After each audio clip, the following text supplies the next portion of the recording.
मैं ऐसे क्यों बैठा हूँ? इसे भारतीय परंपरा में चौकड़ी मारकर बैठना या हर क्षेत्र विशेष में इसके अलग-अलग नाम हैं। कहीं चुक्के मुक्के कहते हैं हमारे बिहार यूपी में। और ये बहुत पारंपरिक है इस तरह से बैठना।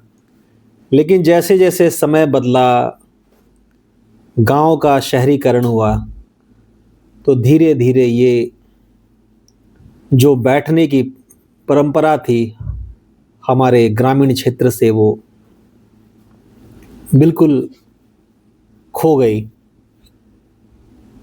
इसके बड़े वैज्ञानिक कारण थे इस तरह से चौकड़ी मारकर बैठने की या फिर चुक्के-मुक्के बैठने की। बड़े वैज्ञानिक कारण थे। हमारे पूर्वजों ने, हमारे महिषियों ने, उन्होंने ये जान लिया था कि चौकड़ी मारकर बैठने से जो सबसे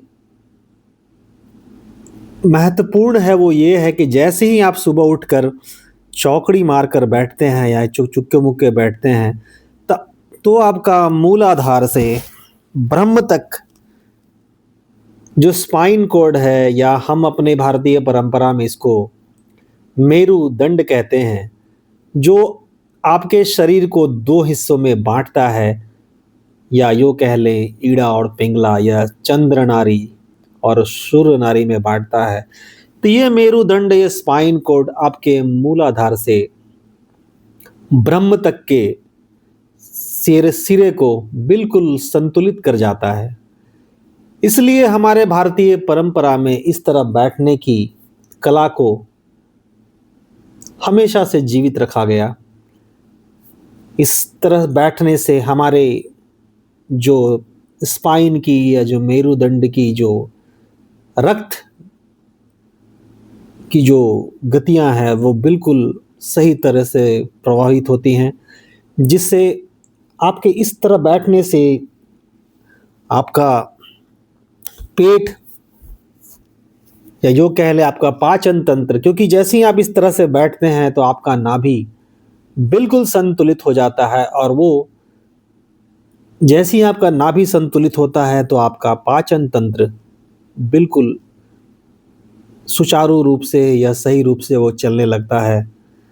फिर आज के परिवेश में अगर हम देखें तो शहरीकरण और आधुनिकीकरण के कारण माताओं, बहनों और जो बड़े लोग हैं उनको घुटनों की समस्या या पाचन की समस्या या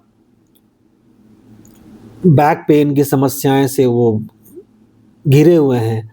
तो जैसे ही आप चौकड़ी मारकर या चुक्के-मुक्के आप बैठते हैं, तो आपको घुटनों की समस्या, या फिर आपका पाचन तंत्र, या आपके जो बैक पेन है, या सर्वाइकल है, या फिर आपका स्पाइन का जो प्रॉब्लम है, वो सारी की सारी जो पीछे की जितनी भी रेखाएँ हैं, स्पाइन से लेकर आपके साइटिका नर्व तक के जितने भी जो नर्व हैं, वो एक सीधी रेखा में चली आती है। जिससे आपके ऑक्सीजन की जो गति है वो आपके साइटिका नर्व, जो सबसे बड़ी नर्व है, वो वहाँ से होते हुए आपके मूलाधार से होते हुए ब्रह्म तक वो एक सीधी रेखा में गमन करती है। जिस कारण इस सनातन और पुरातन विधि से अगर आप बैठने से इन सारी समस्याओं से हमारे पूर्वज हमेशा मुक्त रहे हैं, और जैसे-जैसे इस तरह बैठने की परंपरा हमारे जीवन से खत्म होती गई, हम कई समस्याओं से घिर गए। इसलिए मैं तमाम अपने माताओं और बहनों से, अपने भाइयों से, जो हम मेरे बड़े जन हैं, उनसे मैं कहना चाहूँगा कि कम से कम जब भी सुबह उठें, तो जितना भी हो सके